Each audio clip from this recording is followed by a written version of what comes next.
На дадзены момент у Беларусь перабывае проста велічэзная колькасць расійскіх салдат і тэхнікі. Таму ў гэтым відэа я хачу закрануць два пытанні.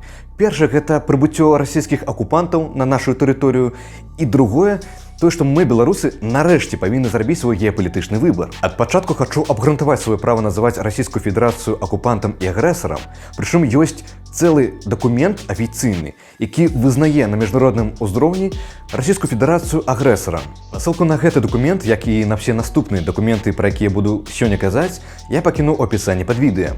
Гэты ж дакумент ён узнік праз падзеі, калі Расійская Федэрацыя напала на тэрыторыю Украіны, то бок Крым, Донбас і Луганск. І вось праз гэты падзеі 27 сакавіка 2014 года Генеральная Асамблея ААН ухваліла рэзалюцыю, якая прысвечана тэрытарыяльнай цэласнасці Украіны ў міжнародна прызнаных межах. Праз гэта было дакладна акрэслена Расійскай Федэрацыі, каб яна спыніла часовую акупацыю тэрыторыі Украіны, то бок Крыма, Донбаса і Луганская. А тая працягнула здзейсняць злачынныя парушэнні, а то бок акупацыю. Прычым Расія падпісала Менскія пагадненні, паводле якіх яна прызнала суверэнітэт і тэрытарыяльную цэласнасць Украіны. І што гэта атрымоўваецца? То бок Расія прызнала тэрытарыяльную цэласнасць Украіны, але войскі з яе тэрыторыі не вывела. У тым ліку зараз адбываецца акупацыя Беларусі.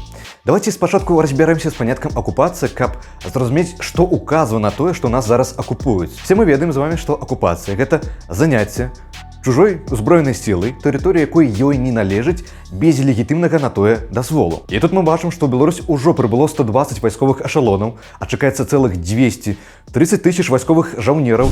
І тут мы павінны задаць вельмі важнае пытанне.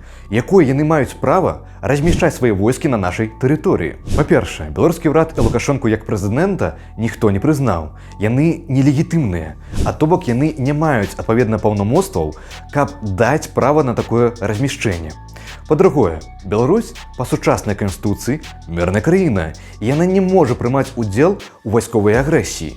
А то бок, паводле 18 артыкула Канстытуцыі Рэспублікі Беларусь у знешняй сваёй палітыцы заходзіць з прынцыпаў непрымянення сілы або пагрозы сілай, ставіць за мэту зрабіць сваю тэрыторыю без ядзернай зоны, а дзяржаву нейтральнай.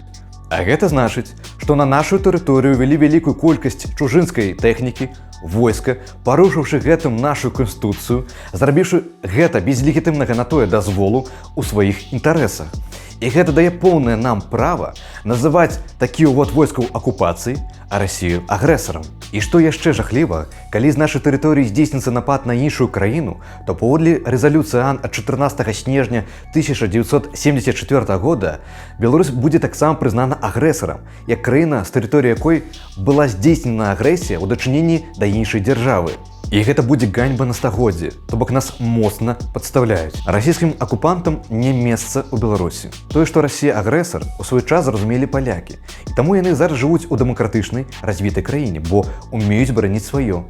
Гэта ў свой час зразумелі літоўцы, украінцы, і цяпер наспеў час і нам гэта зразумець, ды абраць еўрапейскі вектар развіцця і прызнаць любы хаўрус з Расіі варожым. Расія – гэта акупант і агрэсар, і мы все павінны гэта дакладна зразумець.